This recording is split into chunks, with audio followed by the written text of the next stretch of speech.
¿Alguna vez has sentido que algo invisible bloquea la paz en tu hogar? A veces no se trata solo de lo que vemos, sino de lo que permitimos que permanezca en nuestro entorno. En 2 Reyes 2:21, el profeta Eliseo echó sal en las aguas contaminadas y declaró: así dice el Señor, yo he sanado estas aguas, ya no causarán más muerte ni esterilidad. Esta acción aparentemente simple liberó la bendición de Dios sobre un lugar que antes estaba maldito. Hoy veremos cómo este mismo principio espiritual puede aplicarse a tu casa. Te mostraremos cómo usar la sal como símbolo de purificación, protección y consagración en 5 lugares específicos de tu hogar. No es superstición, es obediencia con fe. ¿Estás listo para entender lo que Dios tiene reservado para ti? Desde los tiempos más antiguos, Dios ha utilizado elementos sencillos para revelar verdades profundas. Y entre todos ellos, la sal ocupa un lugar especial. No es solo un recurso cotidiano, ni un condimento que realza el sabor de los alimentos. La sal, cuando es comprendida desde una perspectiva espiritual, se convierte en un símbolo poderoso de pacto, pureza y autoridad. En el Antiguo Testamento, Dios ordenó que todos los sacrificios presentados en el altar debían incluir sal. En Levítico 2:13 leemos: sazonarás con sal toda ofrenda que presentes. No dejarás que falte jamás de tu ofrenda la sal del pacto de tu Dios. En toda ofrenda presentarás sal. Esta instrucción no fue arbitraria ni ritualista. Era un recordatorio constante de que el pueblo estaba en alianza con el Dios vivo. Y esa alianza no debía ser tomada a la ligera. El significado de la sal en la Biblia no se limita a una mera costumbre de la ley mosaica. La sal representaba algo incorruptible, algo que conservaba, algo que tenía el poder de preservar lo santo. En un tiempo donde no existían sistemas de refrigeración, la sal era la única forma de evitar que la carne se descompusiera. Era símbolo de permanencia, de durabilidad, de algo que no se echa a perder. Así como el pacto de Dios con su pueblo era eterno, la sal venía a ser el reflejo tangible de esa eternidad. Es por eso que Jesús, al dirigirse a sus discípulos en el Sermón del Monte, les dijo con absoluta claridad en Mateo 5:13: vosotros sois la sal de la tierra, pero si la sal pierde su sabor, ¿con qué será salada? No sirve más para nada, sino para ser echada fuera y pisoteada por los hombres. Este pasaje nos revela una verdad inquebrantable. Cuando una vida está conectada a Dios, lleva consigo el sello de lo incorruptible. Pero cuando esa conexión se pierde, cuando la esencia espiritual se diluye, la vida se vuelve insípida, inservible, expuesta a la destrucción. No es casualidad que Jesús escogiera precisamente la sal para hablar de identidad espiritual. Él no dijo que seríamos como oro o como aceite, sino sal. Porque la sal no solo transforma, sino que penetra, actúa en lo invisible, cambia la composición de lo que toca. Así es la vida de alguien que está en comunión con Dios. No se conforma con adornar lo superficial, sino que modifica lo profundo. Pero ¿qué sucede cuando esa sal no está presente en nuestras vidas? ¿Qué pasa cuando el símbolo del pacto no se manifiesta en nuestro entorno? Muchas personas oran por protección, por bendición, por dirección, pero han olvidado que la fe también se expresa en actos concretos. Dios siempre ha respondido al acto de obediencia. El profeta Eliseo lo entendió así cuando se enfrentó a una ciudad con aguas contaminadas y tierra estéril. En 2 Reyes 2:21 se relata cómo tomó una vasija nueva con sal, la arrojó sobre las aguas y declaró: así dice el Señor, yo he sanado estas aguas, ya no causarán más muerte ni esterilidad. Ese acto, aunque parecía sencillo, cargaba una autoridad divina. No era magia, no era superstición, era obediencia respaldada por fe y palabra. Es aquí donde comenzamos a entender por qué la sal, cuando es usada con reverencia y entendimiento bíblico, puede convertirse en un acto profético. No se trata de repetir rituales vacíos, sino de entender que hay símbolos que Dios ha santificado. El agua, el pan, el vino, la sangre y sí, también la sal. Cada uno de ellos ha sido usado por Dios para sellar pactos, liberar bendiciones y establecer orden espiritual en medio del caos. Cuando se usa la sal en tu hogar, no estás apelando a una tradición antigua sin sentido. Estás invocando el carácter de Dios que purifica, preserva y transforma. No podemos olvidar que en el mundo espiritual todo espacio comunica algo. Hay hogares donde, sin que nadie lo diga, se respira angustia, desesperanza, conflictos incesantes. Y hay otros donde la paz de Dios es tangible, donde cada rincón parece bendecido. La diferencia no radica en la decoración ni en el tamaño, sino en la atmósfera espiritual que ha sido establecida. Cuando decides consagrar tu hogar con actos simbólicos, respaldados por la palabra, estás diciéndole a Dios: este lugar te pertenece, que cada pared, cada puerta, cada habitación esté bajo tu pacto. Y eso no pasa desapercibido en el mundo espiritual. Uno de los errores más comunes entre los creyentes es subestimar el poder de lo que se hace con fe. Muchas veces se pide ayuda a Dios mientras se mantienen abiertas puertas al enemigo. Se ora por paz mientras se toleran prácticas, palabras y hábitos que generan división. Se clama por bendición mientras se ignora el llamado al arrepentimiento. Por eso es tan importante entender que la sal, como símbolo de pureza, nos llama también a examinar nuestras vidas. En Marcos 9:50, Jesús dijo: buena es la sal, pero si la sal se vuelve insípida, ¿con qué la sazonaréis? Tened sal en vosotros mismos y vivid en paz los unos con los otros. Este versículo une el símbolo externo con una condición interna. No basta con esparcir sal en las esquinas del hogar si el corazón está lleno de orgullo, rencor o incredulidad. La autoridad espiritual no viene por hacer cosas externas solamente, sino por vivir en obediencia. Sin embargo, cuando lo interno y lo externo están alineados, el resultado es poderoso. Imagínate lo que puede suceder en un hogar donde se ora con fe, se vive en santidad y se consagra cada rincón como territorio de Dios. Imagina lo que ocurre cuando las acciones se unen al espíritu de la palabra. Cuando Eliseo arrojó la sal sobre las aguas, también pronunció una declaración profética. Así dice el Señor. No era la sal por sí misma, era la autoridad con la que se usaba. De igual manera, cuando uses sal en tu hogar, que no sea un gesto vacío, sino un acto de fe consciente, respaldado por una vida rendida a Dios. La sal también habla de juicio. En Génesis 19, cuando Dios destruyó Sodoma y Gomorra, la esposa de Lot, al desobedecer la instrucción divina y mirar atrás, fue convertida en estatua de sal. Este detalle nos recuerda que la sal no solo preserva, también puede representar la consecuencia de ignorar la voz de Dios. La sal es símbolo de separación entre lo puro y lo impuro, entre lo consagrado y lo profano. Por eso, cuando decides usarla como instrumento de consagración, debes hacerlo con temor reverente. No es un talismán, es una afirmación espiritual de que has decidido separar lo que pertenece a Dios de lo que no. En la cultura hebrea, la sal era parte de todos los pactos duraderos. El llamado pacto de sal significaba una alianza perpetua. En Números 18-19, Dios habla así del pacto con los sacerdotes.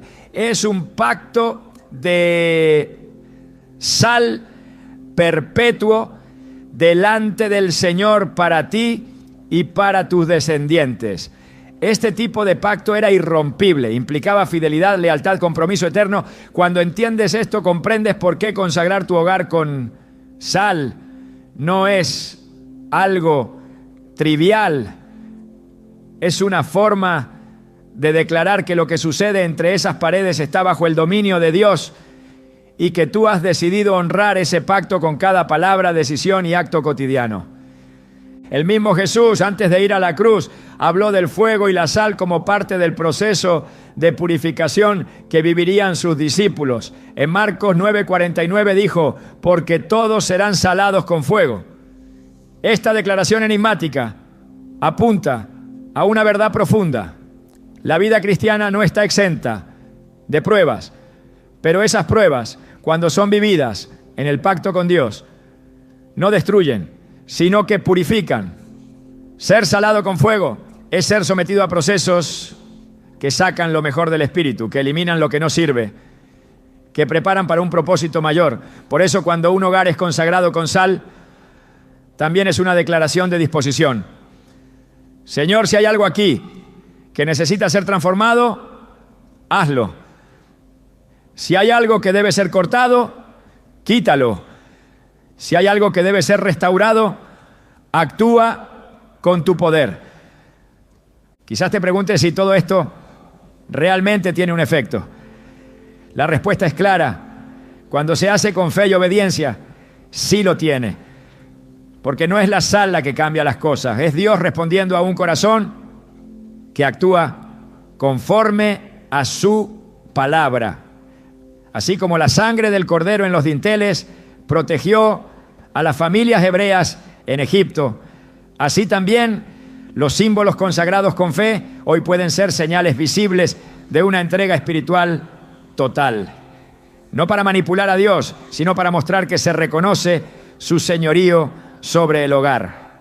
A lo largo de los años he escuchado testimonios de personas que, tras orar y consagrar sus casas con sal, vieron transformaciones profundas, conflictos familiares que cesaron, enfermedades espirituales que se disiparon, pesadillas que desaparecieron, inseguridades que fueron reemplazadas por paz. No porque hicieran un ritual, sino porque lo hicieron como expresión sincera de fe. Uno de los testimonios más impactantes que recuerdo es el de una mujer que después de años de angustia emocional y opresión nocturna, decidió orar habitación por habitación, colocando una pizca de sal en cada rincón, mientras declaraba pasajes bíblicos en voz alta. Esa noche fue la primera en años que durmió en paz. Lo que hizo no fue superstición, fue una declaración espiritual. Este lugar le pertenece a Dios. Y es que cuando tomas autoridad espiritual sobre tu entorno, comienzas a caminar como hijo del reino. Ya no vives como víctima de las circunstancias, sino como heredero de promesa. La sal entonces ya se convierte en una herramienta de afirmación, una señal de identidad. Es el recordatorio de que tú y tu casa están bajo la cobertura de un pacto eterno, sellado no con sangre de corderos terrenales, sino con la sangre del Cordero eterno, Jesucristo. Por eso, antes de pasar a los lugares específicos del hogar, donde esta práctica puede ser aplicada con sentido espiritual profundo, es indispensable que comprendas este fundamento. No pongas sal solo porque alguien te lo dijo. No actúes movido por la curiosidad o por el miedo. Hazlo con revelación. Hazlo con fe. Hazlo con la certeza de que estás honrando un símbolo que Dios ha usado por generaciones para establecer su pacto con su pueblo. Porque si hay algo que Dios honra, es la obediencia respaldada por un corazón sincero. Y ahora que has entendido lo que realmente representa la sal, estás listo para usarla como herramienta espiritual con sentido, autoridad y propósito. No como un gesto vacío, sino como un acto profético que abre las puertas del cielo sobre tu hogar. En cada estructura física hay un acceso y en cada estructura espiritual hay un punto de entrada. La puerta principal de una casa no solo permite el tránsito físico de quienes entran y salen, sino que representa simbólicamente la apertura o cierre a realidades invisibles. Es por eso que desde los tiempos antiguos el umbral ha sido un lugar sagrado, un límite entre lo que está dentro del pacto y lo que queda fuera de él. Las Escrituras no tratan este punto como un detalle menor. Dios ha sido claro en establecer que el lugar donde se accede debe ser protegido, consagrado y señalado como territorio bajo su autoridad.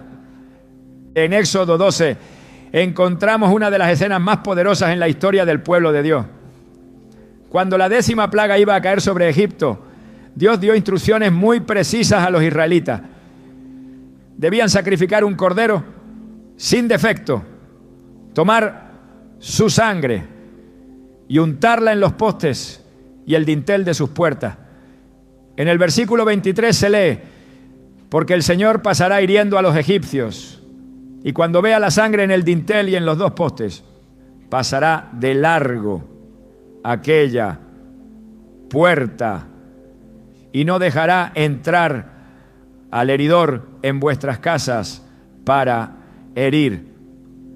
La sangre aplicada en la entrada no fue simplemente una señal externa, fue una marca espiritual que diferenciaba a los hogares bajo el pacto de aquellos que no lo estaban. Lo que sucedía al otro lado de esa puerta no dependía del azar, sino de la obediencia. El umbral se convirtió en un testimonio visible de consagración. Dios no necesitaba la sangre para identificar quiénes eran su pueblo, pero exigía una señal de fe activa. Esa sangre visible desde afuera hablaba de confianza, de obediencia, de pertenencia. De la misma manera, consagrar hoy la puerta de un hogar con sal, cuando se hace con el entendimiento de lo que representa, es una forma de afirmar: este lugar está bajo el gobierno de Dios y todo lo que intente cruzar sin su permiso será rechazado. En la vida espiritual no hay espacios neutros, o una puerta está abierta a la bendición o se convierte en entrada del enemigo.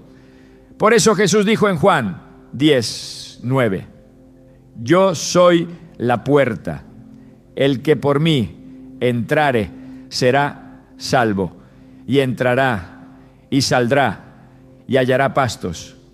El Salvador mismo se definió como una puerta, no como una pared infranqueable ni como un muro defensivo, sino como una entrada específica por donde se accede a la vida eterna.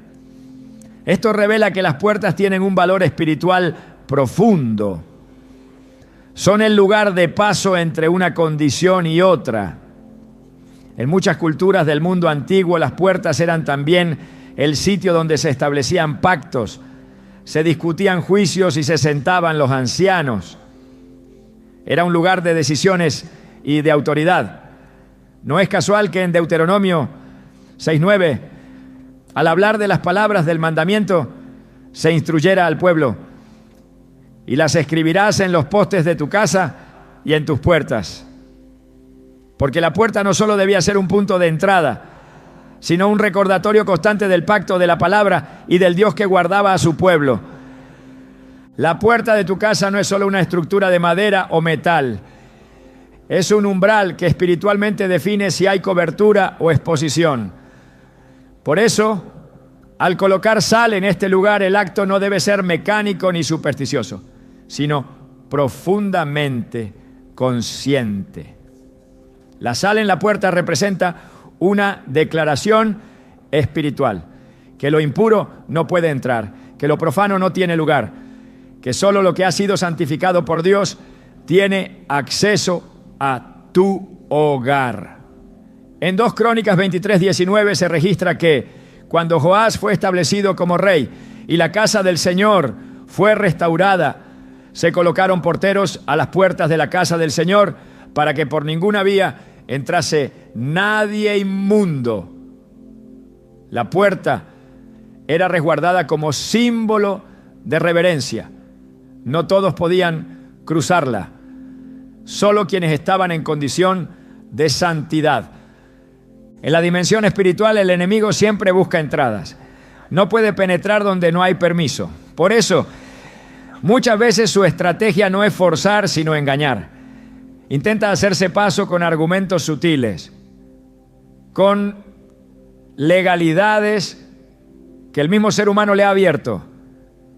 Cuando una puerta no está consagrada, cuando no está espiritualmente delimitada, se convierte en un punto vulnerable. Pero cuando está sellada con la autoridad del nombre de Cristo y con símbolos de pacto, como la sal, se transforma en una barrera infranqueable para toda obra de tiniebla. Jesús enseñó con claridad en Lucas 11, 21 a 22. Cuando el hombre fuerte armado guarda su palacio, en paz está lo que posee. Pero si viene otro más fuerte que él y le vence, le quita todas sus armas en que confiaba y reparte el botín.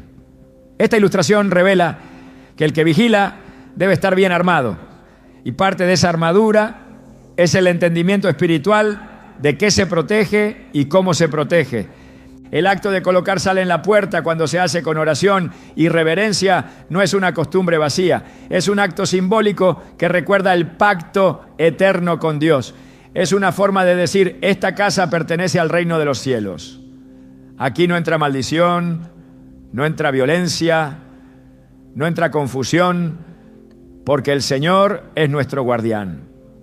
En Salmo 121, 8 se declara: el Señor guardará tu salida y tu entrada desde ahora y para siempre. Esta promesa cubre precisamente el movimiento que sucede en el umbral. Dios no solo guarda cuando estás adentro, también lo hace cuando sales y cuando regresas. Pero para eso, tu puerta debe estar bajo su cuidado. Cada vez que alguien entra a tu casa, lo hace cruzando ese umbral. Y con él trae una atmósfera, una intención, una carga espiritual. No todas las personas que cruzan el umbral traen paz. Algunas, sin saberlo, pueden traer opresión, contienda o desorden. Por eso, es tan necesario establecer desde el principio que la entrada está bajo gobierno divino.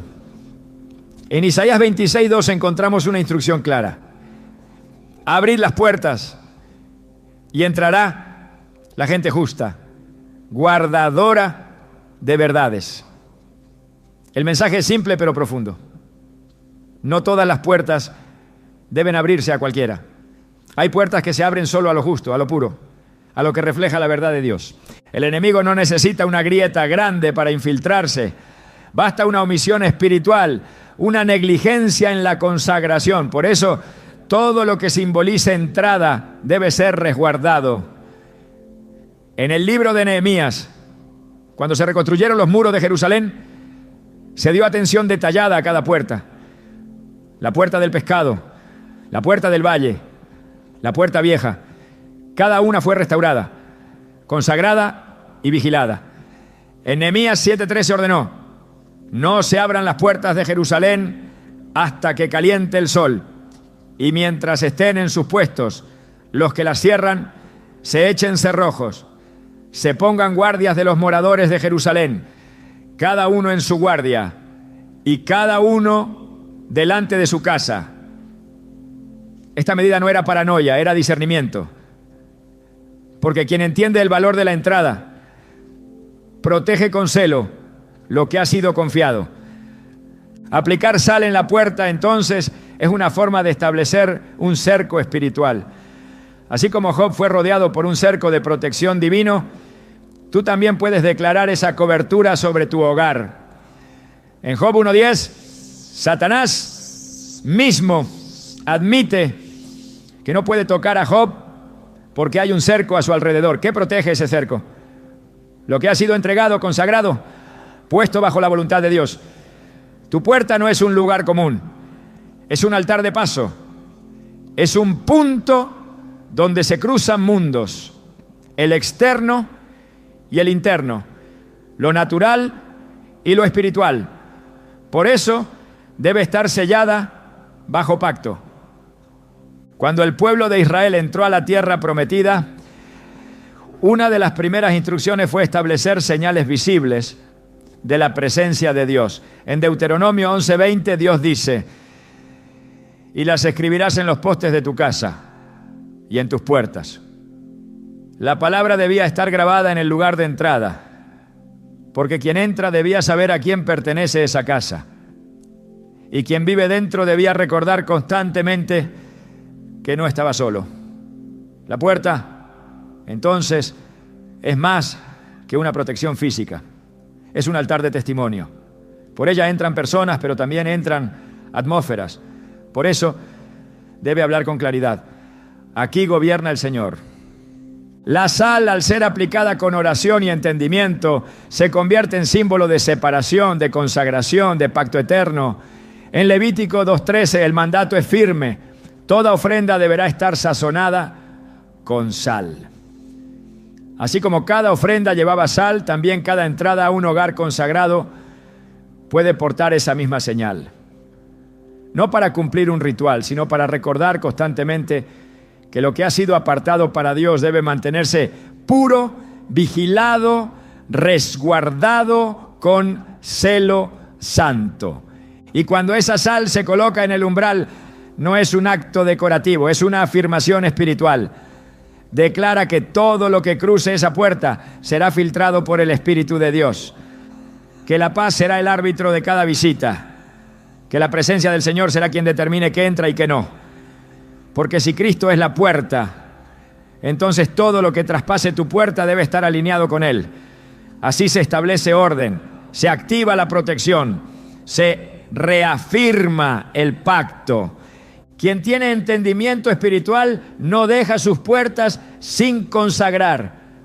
No se trata de miedo ni superstición, se trata de autoridad, de reconocer que el hogar es un territorio sagrado y que cada acceso debe estar bajo la cobertura de Dios. Así como los levitas vigilaban las entradas del templo, así también el creyente debe vigilar la entrada de su casa. Y una forma simbólica y poderosa de hacerlo es colocando sal con fe, con oración, con palabra, como señal visible del reino al que pertenece ese hogar. En toda estructura física hay un diseño que delimita el comienzo y el fin de cada espacio. Las esquinas, aunque muchas veces pasadas por alto, son puntos de intersección que marcan la unión de paredes, direcciones y fuerzas. Espiritualmente, no son simplemente rincones vacíos, sino lugares simbólicos donde el orden o el desorden pueden encontrar refugio. A lo largo de las Escrituras, Dios ha demostrado que incluso los lugares ocultos o periféricos tienen un valor esencial cuando se trata de establecer su presencia, su justicia y su protección. No hay detalle insignificante en un territorio que ha sido consagrado. El libro del profeta Ezequiel ofrece una visión clara sobre el papel que tienen las esquinas en el contexto espiritual.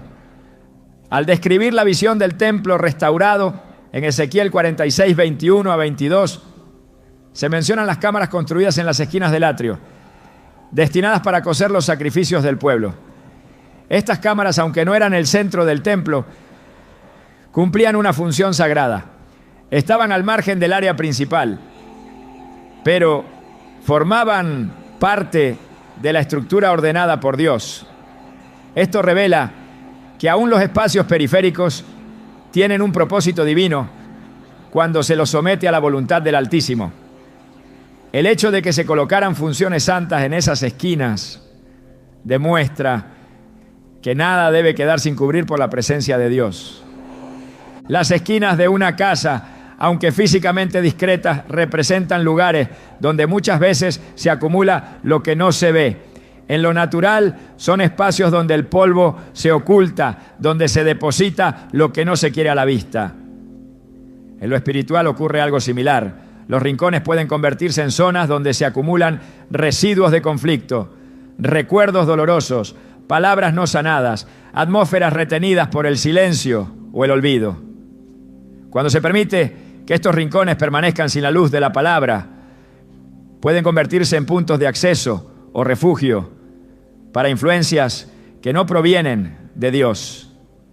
Por eso, consagrarlos con sal, acompañada de oración, representa una acción espiritual que ilumina, limpia y restaura incluso lo que estaba olvidado.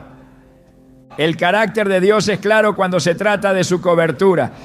Él no hace obras incompletas. Cuando da una promesa, la cubre de principio a fin. Cuando extiende su mano, no deja espacios al azar. En Job 1:10, Satanás mismo reconoce esta cobertura total al decir: ¿no le ha cercado alrededor a él y a su casa y a todo lo que tiene? El cerco del que habla es una cobertura integral, no parcial, no simbólica solamente, sino efectiva. Esa cobertura incluía todo lo que pertenecía a Job y por tanto se extendía a cada rincón de su propiedad. Si Dios establece un cerco, lo hace también sobre lo oculto, sobre lo que nadie ve, sobre las esquinas que el ojo humano descuida. Cuando el pueblo de Israel recibió la orden de levantar campamento, lo hizo bajo una disposición específica. Las tribus se ubicaban alrededor del tabernáculo conforme a una disposición geométrica ordenada por Dios. No había un solo ángulo sin asignación. No existía una esquina sin presencia. Cada tribu tenía su lugar. Esto refleja que la presencia divina no tolera el caos. Cada espacio debe estar bajo autoridad. Cada extremo debe responder a una estructura de pacto. Si algo queda suelto fuera del diseño, se convierte en una potencial brecha. Por eso, cuando se coloca sal en las esquinas del hogar, el acto no es decorativo, es una proclamación de que incluso lo oculto está bajo el gobierno del Señor. En Proverbios 4:27 se dice: no te desvíes a la derecha ni a la izquierda, aparta tu pie del mal. Esta instrucción encierra un principio de integridad y cobertura. El camino del justo es recto, pero está bordeado por límites definidos. A la derecha y a la izquierda están los márgenes, las esquinas, los bordes del camino. Y aunque el corazón puede ir en dirección recta, los bordes deben estar guardados. Porque en esos márgenes muchas veces se introduce el error, la distracción, la contaminación espiritual. No basta con caminar recto, hay que proteger lo que está a los lados. La sal en las esquinas del hogar es un recordatorio físico de ese principio espiritual. No dejar espacio a la desviación, no permitir que en los extremos se refugie lo que debe ser expulsado. Dios no actúa de forma parcial. En Josué 6, cuando el pueblo de Israel rodeó Jericó, no bastó con que tocaran la trompeta en un solo lugar. Tuvieron que rodear toda la ciudad una y otra vez en un acto de obediencia total. No podían dejar una parte sin cubrir. El milagro no ocurrió cuando comenzaron, sino cuando terminaron de rodearla completamente. Fue entonces que los muros cayeron. Esta enseñanza es profunda. La victoria espiritual requiere cobertura total. No se puede dejar una esquina sin rodear, porque lo que no se cubre se expone. Lo que no se somete a Dios se convierte en puerta para el enemigo. En el templo de Salomón todo fue construido con exactitud. Nada fue improvisado. Cada medida, cada ángulo, cada sala estaba diseñada según el patrón dado por Dios. En el primer Rey 6, 24-25 se describe cómo incluso las alas de los querubines que cubrían el lugar santísimo se extendían hasta tocar las paredes opuestas. La imagen que esto transmite es de cobertura completa, sin espacios vacíos. Incluso en el lugar más santo, los extremos estaban cubiertos. Esto revela que para Dios la santidad no es una cuestión del centro solamente, es una realidad que se extiende hasta las esquinas. Donde hay santidad, todo está cubierto. Y donde todo está cubierto, no hay lugar para lo profano. El libro de Zacarías muestra una visión donde Dios se presenta como protector en los extremos. En Zacarías 2:5 declara: yo seré para ella, dice el Señor, muro de fuego en derredor, y seré la gloria en medio de ella. El muro no está en el centro, está en el contorno. Dios se coloca en los bordes, en los límites, en las esquinas, como fuego que impide la entrada del enemigo. Es allí, en esos lugares olvidados, donde se manifiesta su defensa. El creyente que comprende esto no descuida los rincones de su casa, porque sabe que allí también actúa el poder de Dios. En Isaías 28:17, el Señor afirma: y ajustaré el juicio a cordel y la justicia a plomada, y granizo barrerá el refugio de la mentira, y aguas arrebatarán el escondrijo. Esta palabra revela que Dios no permite que lo falso se esconda sin ser confrontado. Él ajusta, mide, expone. La justicia de Dios no deja rincones en sombra. Trae luz a cada escondite. Por eso, al colocar sal en las esquinas del hogar, lo que se hace es un acto de exposición espiritual. Se dice con claridad que la verdad de Dios invada hasta lo más profundo, que lo que estaba oculto sea purificado, que cada refugio de mentira sea desmantelado por la presencia del Espíritu Santo.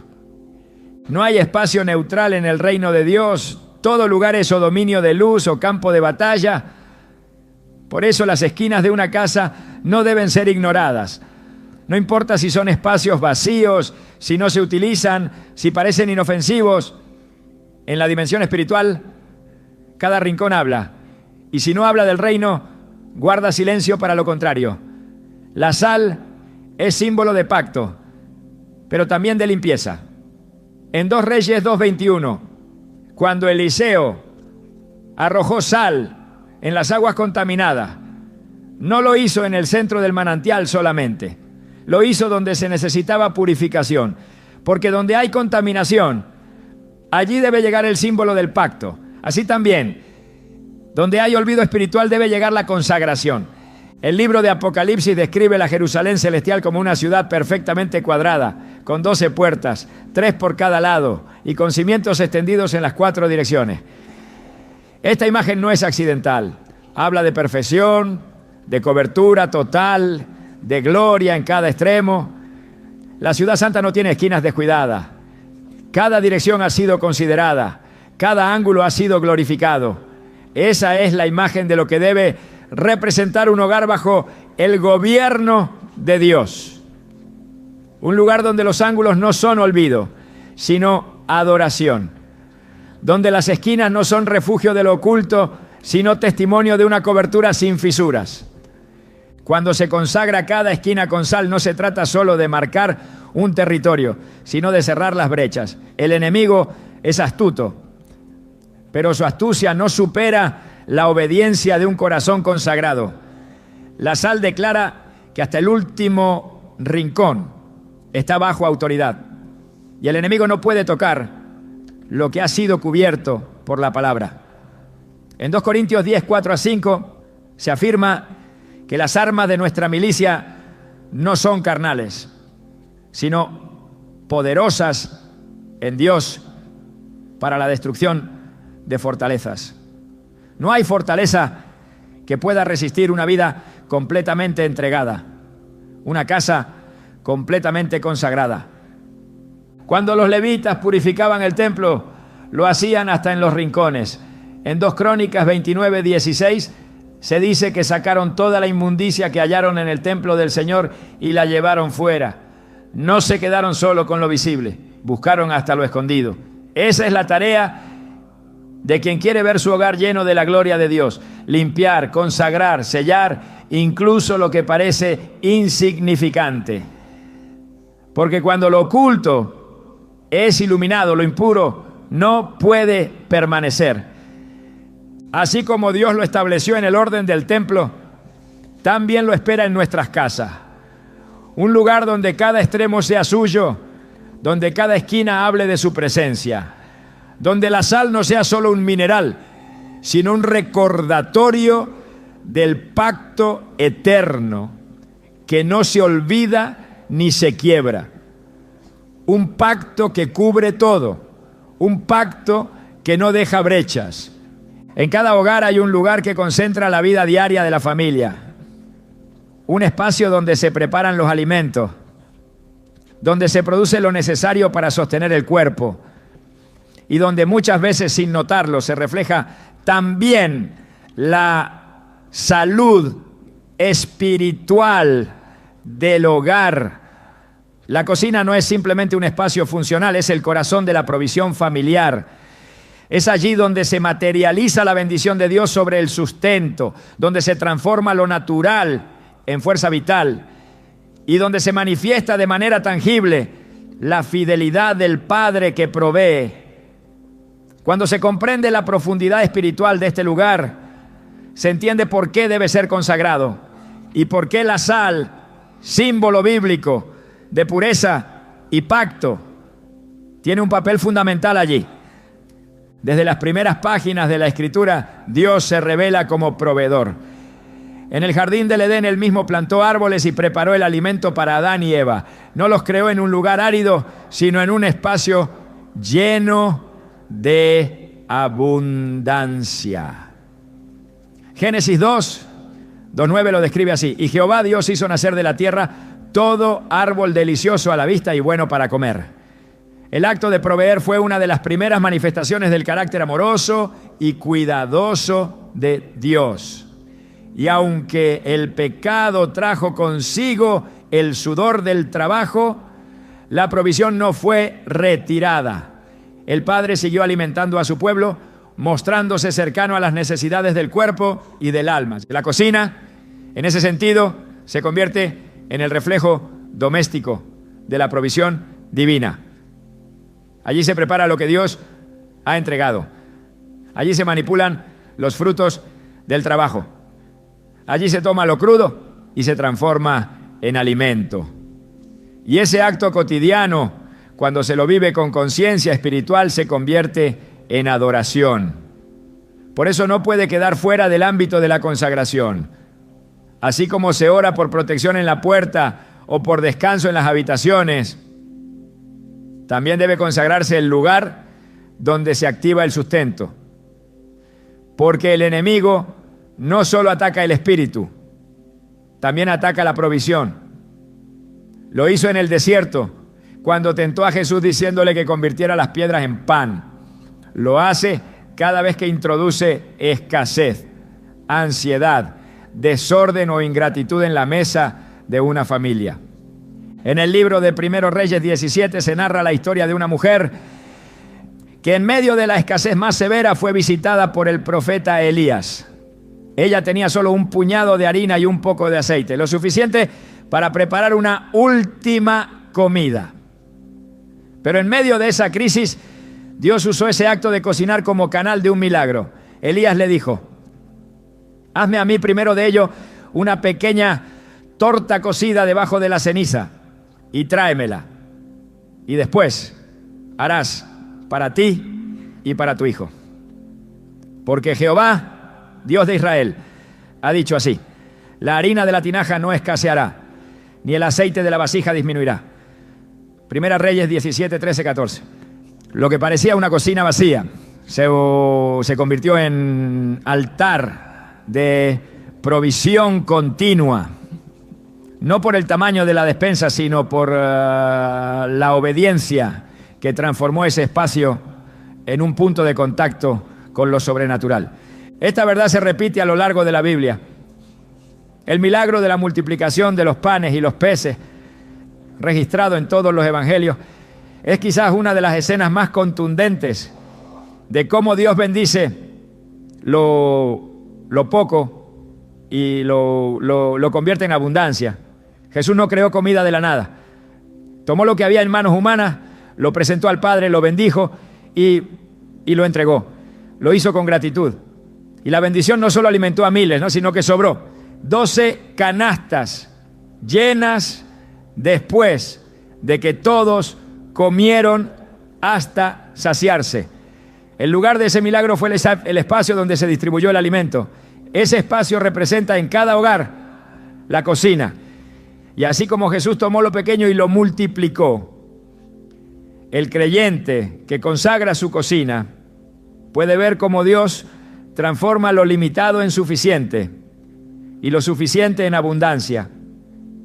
Colocar sal en la cocina es entonces mucho más que una tradición. Es una declaración espiritual. Es reconocer que allí opera el principio de provisión. Es declarar que lo que entra en ese lugar será multiplicado, que lo que se cocina será saludable, que lo que se sirve será motivo de unidad y no de contienda. Es también un acto de discernimiento, porque no todo lo que se prepara alimenta.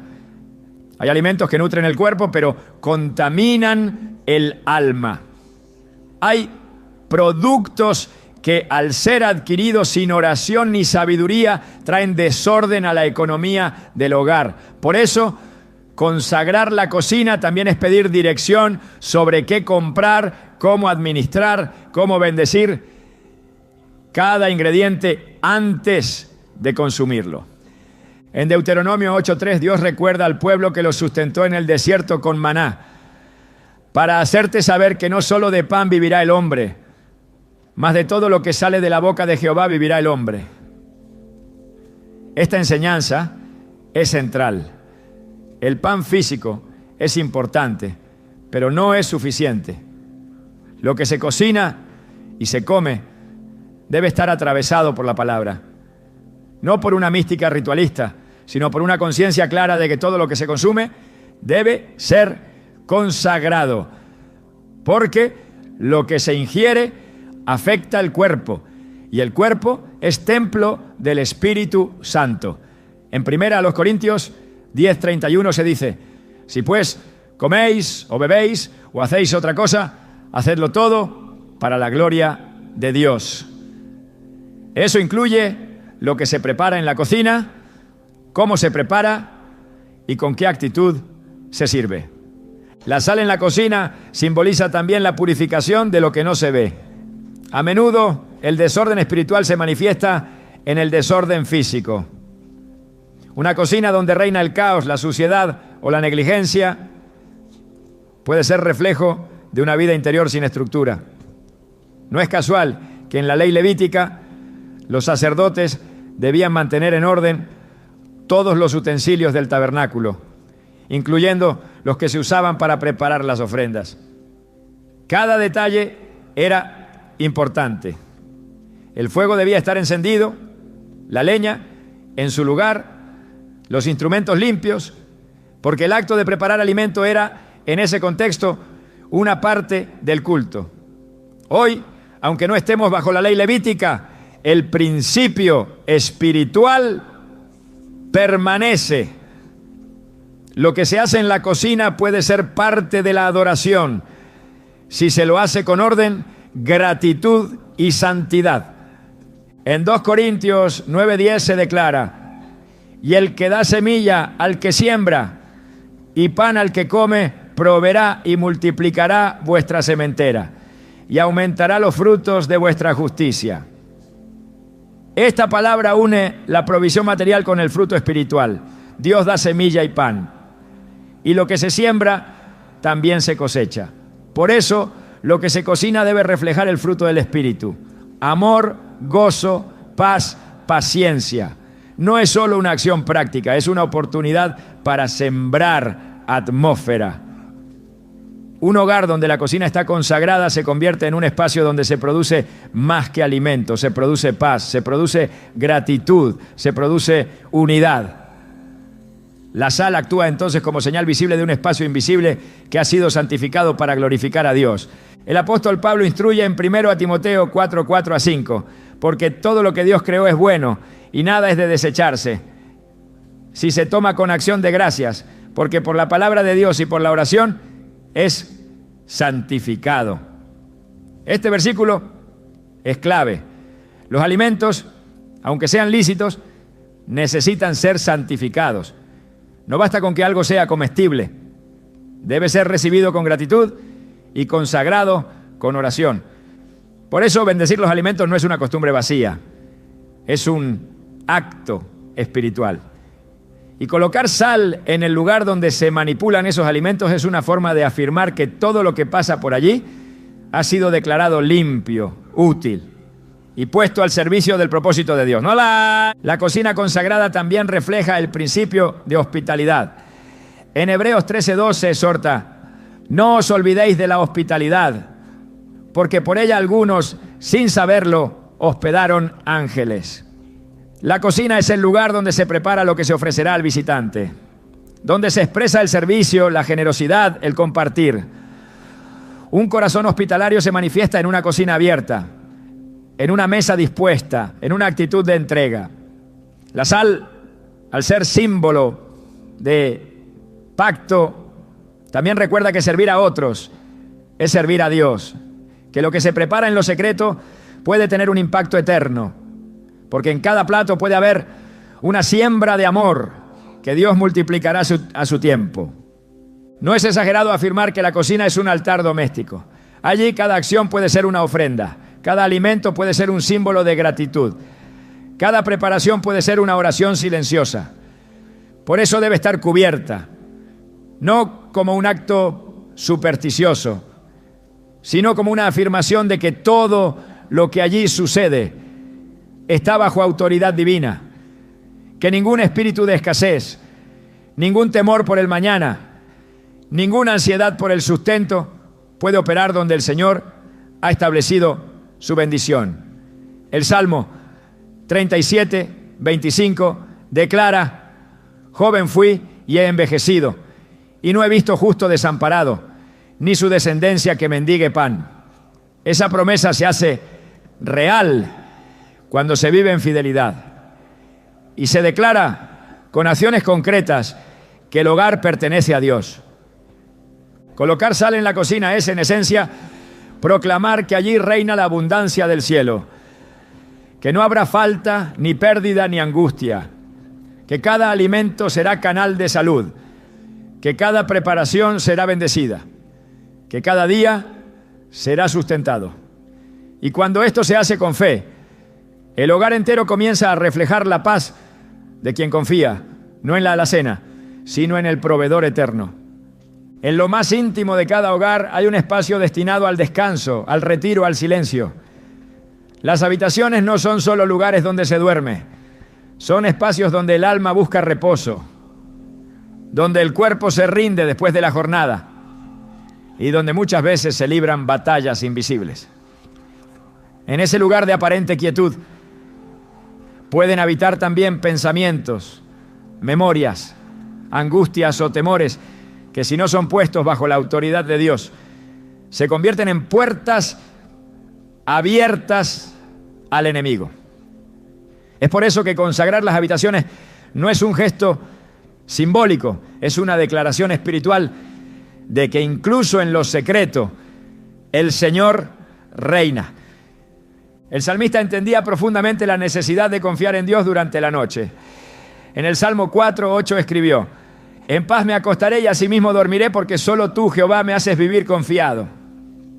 Este versículo no es un simple deseo de dormir bien, es una afirmación de pacto. Dormir en paz es una evidencia visible de una vida entregada a Dios. Es una señal de que hay una cobertura activa, una presencia vigilante que guarda incluso cuando el cuerpo reposa. Y ese tipo de paz no se logra solo con silencio exterior, sino con limpieza espiritual interior. Por eso, cuando se coloca sal en una habitación, lo que se hace es proclamar que ese espacio está reservado para el descanso bajo la soberanía divina, que cada noche será protegida y cada pensamiento ordenado por el Espíritu Santo. En Proverbios 3:24 encontramos otra promesa directa: cuando te acuestes no tendrás temor, sino que te acostarás y tu sueño será grato. Este pasaje nos muestra que el sueño del justo no es solo ausencia de insomnio, es una experiencia de bienestar espiritual. No hay pesadillas, no hay opresión, no hay ansiedad nocturna, hay descanso verdadero, y ese descanso no es producido por técnicas humanas, sino por la intervención activa del Dios que vela sin dormir.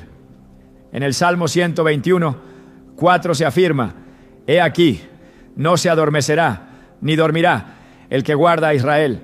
Así como el Señor guarda a su pueblo, también guarda cada habitación consagrada a Él. La sal, como símbolo de pacto y pureza, tiene un rol importante en este contexto. Al ser colocada en las esquinas o entradas de una habitación, representa un cerco espiritual que separa lo santo de lo profano. En Levítico 2:13 se ordena añadir sal a toda ofrenda. Y aunque esta instrucción estaba dirigida a los sacrificios del templo, el principio espiritual permanece vigente. Todo lo que se entrega a Dios debe estar sellado con pureza.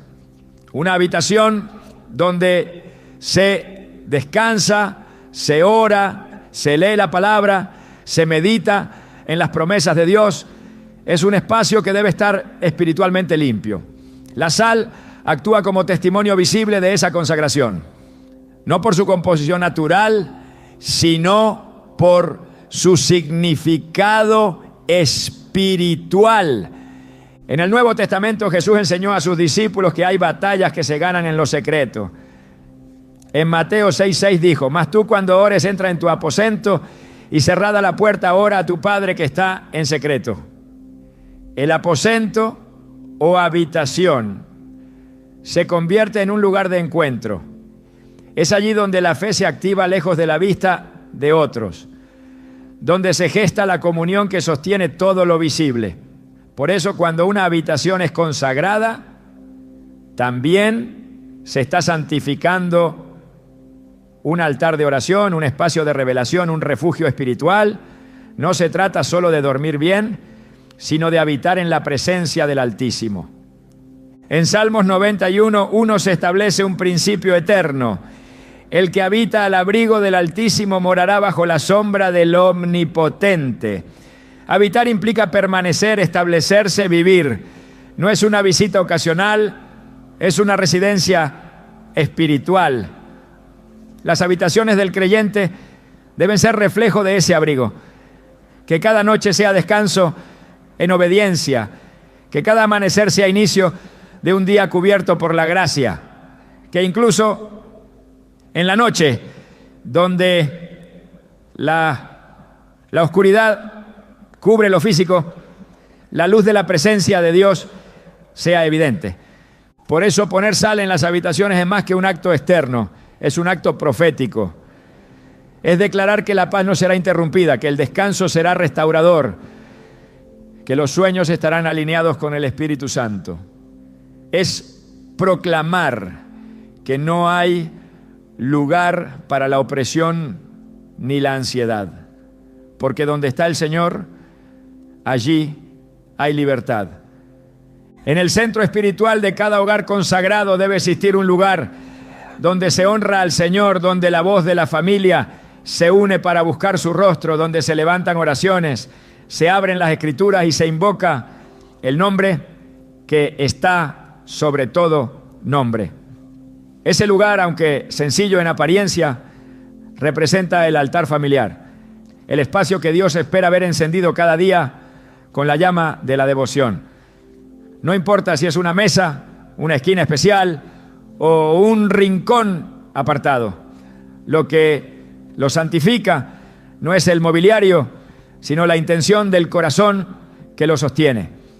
Y cuando ese altar es marcado con sal, el acto se convierte en una proclamación visible de que esa casa ha sido entregada al servicio del reino y que en ese hogar Dios tiene prioridad.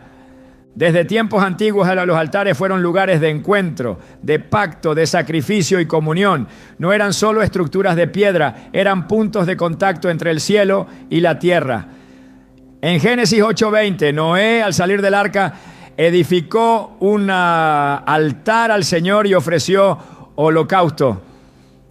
La respuesta de Dios fue inmediata. El aroma subió como grato a su presencia y el pacto fue renovado. Ese altar no solo representaba gratitud, era una declaración de que la nueva etapa de la humanidad comenzaría bajo el gobierno de Dios. Lo mismo sucede en el hogar. Cuando se edifica un altar familiar, se está diciendo que todo lo que sucede en esa casa será filtrado a través de la voluntad divina. Y la sal, al estar presente, reafirma ese pacto.